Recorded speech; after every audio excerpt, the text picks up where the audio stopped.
ఈరోజు మనం గుత్తి మసాలా కాకరకాయ చేసుకుందాము. ఫస్ట్ నేను 1/4 kg కాకరకాయలు తీసుకున్నాను. వాటికి నీట్గా పైనంతా పిల్లర్తో నీట్గా తీసేసి కడిగి క్లీన్ చేసి పెట్టుకున్నానండి.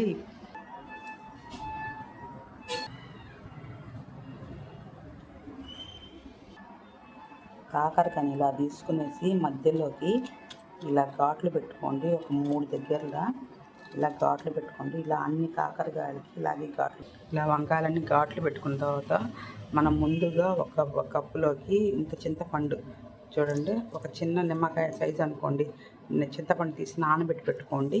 ఇది రసం తీసేసుకునేసి ఇప్పుడు ఇలా రసం తీసి పెట్టుకోండి. ఈ రసంలోని కాకరకాయలు వేసి కాకరకాయలు మునిగేంత వరకు నీళ్లు పోసుకోండి. సరిపోతాయండి నీళ్ళు. ఇప్పుడు వీటిని మనం స్టవ్ వెలిగించుకొని ఉడికించుకుందామండి. ఉడికేటప్పుడు దీంట్లో కొద్దిగా పసుపు, కొద్దిగా ఉప్పు అయితే వేసేసుకుందాము. మీ దగ్గర పెరుగు ఉన్నా కానీ ఒక 2-3 స్పూన్లు పెరుగు కానీ దీంట్లో వేసేసుకోండి. కాకరకాయల చేదు లేకుండా ఉంటుంది.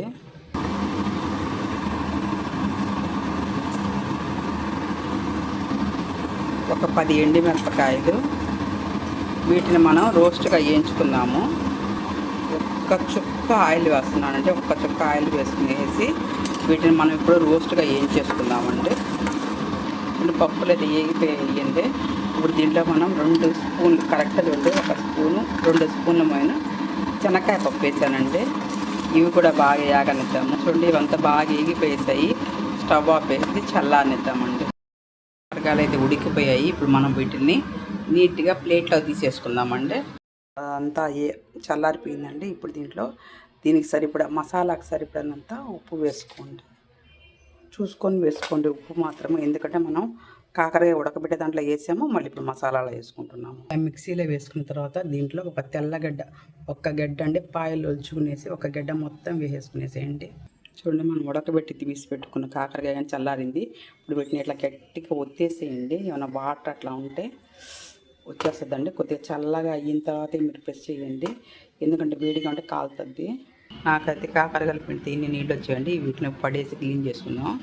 మనం మిక్సీలో వేసి పెట్టుకున్న మసాలా అంతా అండి ఇట్లా వంకాయలకి మొత్తం అంతా మనం ఘాట్లు పెట్టుకున్నాం కదండి, ఆ ఘాట్లలో అంతా ఈ మసాలా అనేది నింపేసాము. ఇప్పుడు మనం వీటిని డీప్ ఫ్రై చేసుకుందాం. పాన్ తీసుకోండి. నేను 1 గంట 1.5 గంట అయితే ఆయిల్ వేస్తున్నానండి. 1.5 గంట ఆయిల్ వేసుకుంటే కాగింది. నాకు డౌట్ వచ్చి అరగంట తీసేసానండి. మళ్ళీ కావాలంటే చూసుకొని వేసుకుందాము. ఇప్పుడు ఈ ఆయిల్లో మొత్తం కాకరకాయలంతా మనం డీప్ ఫ్రై చేసుకుంటాము. నాన్ స్టిక్ కదండి, నాన్ స్టిక్లో కొద్దిగా తక్కువ ఆయిల్ పడుతుందని చెప్పేసి తీసేసాను. ఇలా అన్ని కాకరకాయలు వేసుకొని నిదానంగా తిప్పుకుంటా వేయించుకుందామండి. నాకైతే మసాలా పొడి ఏం మిగలేదండి. నేను చూపించిన కొలతల ప్రకారం కరెక్ట్గా సరిపోయింది కాకరకాయలకి. రెండు ఒక సైడ్ వేయిన తర్వాత ఒక సైడ్ నిదానంగా ఇట్లా తిప్పుకుంటా వేయించుకోండి. ఇట్లా టర్న్ చేసుకోండి. చూడండి, ఇలా తిప్పుకోండి నిదానంగా, ఎందుకంటే నాకు ఒక చేతితో ఫోన్ పట్టుకొని ఒక చేతితో తిప్పాలంటే పాఠం రావడం లేదండి. దానికని నేను మీకు తిప్పిన తర్వాత చూపిస్తున్నాను. నిదానంగా తిప్పుకోండి. అప్పుడు పూర్ణం అనేది బయటికి రాకోకుండా అలాగే ఉంటుంది. పూర్ణం నీట్గా ఉంటుందండి మనం తినేటప్పుడు. చూడండి, మనకి హాఫ్ అయితే వేగిపోయిందండి. ఇంకొద్దిసేపు వేయించుకుందాము. చూడండి, మనకు 1 గంట ఆయిలే సరిపోయిందండి. రోస్ట్గా కానీ కాకరకాయలు వేగిపోయాయి. మనం ఇంకా స్టవ్ ఆపేసుకుందామండి. కొద్దిసేపు అనేది గిన్నెలో కానీ అలాగే ఉంచి పెట్టామంటే దాంట్లో ఉండే వేడికి ఇంకొద్దిగా బాగా వేగుతుందండి. ఈ వీడియో కనుక మీకు నచ్చితే లైక్ చేయండి, షేర్ చేయండి, సబ్స్క్రైబ్ చేయండి. థ్యాంక్ యూ అండి.